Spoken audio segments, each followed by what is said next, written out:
Tiga cara untuk kita dapat lebih banyak untung dengan simpanan emas kita. Pastikan tuan-puan tengok video ini untuk tahu, like dan save juga untuk rujukan tuan-puan pada masa akan datang. Seperti yang kita tahu, simpanan emas ini ialah simpanan jangka masa panjang. Kita simpan emas hari ini, perlu tunggu 2 ke 3 tahun barulah kita jual. So antara tips kita dapatkan lebih keuntungan dengan simpanan emas kita ialah yang pertama, kita perlu simpan emas gold bar yang lebih besar, yang lebih berat. Sebabnya apa?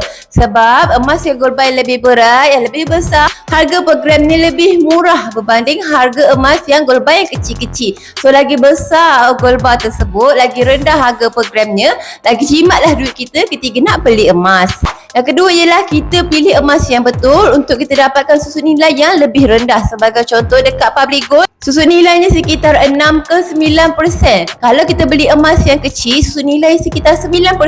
Kalau kita nak lebih jimat, kita perlu pilih emas yang lebih besar, lebih berat supaya susun nilainya lebih berkurangan lah, lebih rendah. So kalau lagi rendah susun nilainya, tak perlu tunggu masa yang lama untuk kita dapatkan keuntungan dengan simpanan emas kita.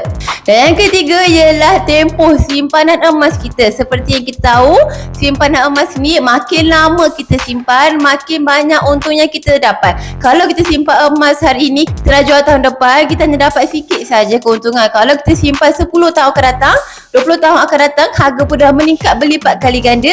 Lagi banyak kita dapat untung dengan simpanan emas tersebut. Lagi lama kita simpan, lagi banyak harga emas meningkat, lagi banyaklah untung kita dengan simpanan emas tersebut. Oleh itu tuan-puan, bagi tuan-puan yang dah bersedia nak mulakan simpanan emas hari ini, terus saja klik link dekat profil saya, daftar terus akaun secara percuma dan terus mulakan simpanan emas tuan-puan dengan serendah RM100 sahaja. Oleh itu, pastikan kita simpan dengan cara yang betul untuk kita dapatkan keuntungan yang maksimum dalam simpanan emas kita. Akhir kata, macam biasalah, lah senangnya nak simpan emas.